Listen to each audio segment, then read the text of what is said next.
Sir ചോദിച്ചില്ലേ കോളേജിൽ കുത്ത് നടന്നിട്ടും യുവമാരൊക്കെ എന്താ അറസ്റ്റ് ചെയ്യാത്തതെന്ന്? സാക്ഷികളില്ലെങ്കിൽ പോലും എനിക്ക് അറസ്റ്റ് ചെയ്യാമായിരുന്നു. പക്ഷേ ഈ നാട്ടിലെ നിയമങ്ങളുണ്ടല്ലോ, അത് വെറും ഓട്ടക്കലമാണ്. നീതി ചോർന്നു പോകാൻ പഴുതുകളിട്ടിരിക്കുന്ന ഓട്ടക്കലം.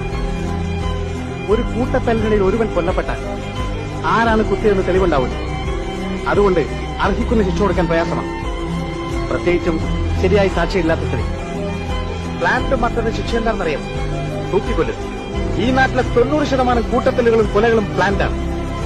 അതിലൊക്കെ പ്രതികളെ ശിക്ഷിക്കാൻ ഈ നാട്ടിലെ നിയമത്തിന് കഴിഞ്ഞിരുന്നുവെങ്കിൽ ഇവിടെ തൂക്കുമരങ്ങൾ തികയില്ലായിരുന്നു. എന്നിട്ട് ഇവന്മാരൊക്കെ പിടിച്ചകത്തിട്ട് വല്ല ചെയ്യാന്ന് കരുതിയാ ഇപ്പൊ കണ്ടില്ലേ, മോളിൽ നിന്നൊരു ഫോൺ വരും, വിട്ടേലെന്ന്. എന്ത് പോക്കത്രം കാണിച്ച് ആര് അറസ്റ്റ് ചെയ്താലും അവരെല്ലാം ഓരോ പാർട്ടി പ്രവർത്തകരായിരിക്കും. അത് തേച്ചു മാറ്റിയാലും ഓരോ പാർട്ടിക്കാർ വരും, മിനിസ്റ്റർമാരുടെ പ്രൈവറ്റ് സെക്രട്ടറികളും. ഇവരുടെയൊക്കെ ചെരുപ്പ് നിൽക്കുന്ന പട്ടികൾ ഈ നാട്ടിൽ ചില പത്രക്കാരെ അവരെല്ലാം പോലീസിന്റെ കഴിവില്ലായ്മ കൊണ്ടും അനാസ്ഥ കൊണ്ടാണ് കേസ് കയറ്റിയത്. പിന്നെ ഇവിടുത്തെ പോലീസുകാരൻ ഈ നാട്ടിൽ എന്ത് ചിരക്കാനാണ്?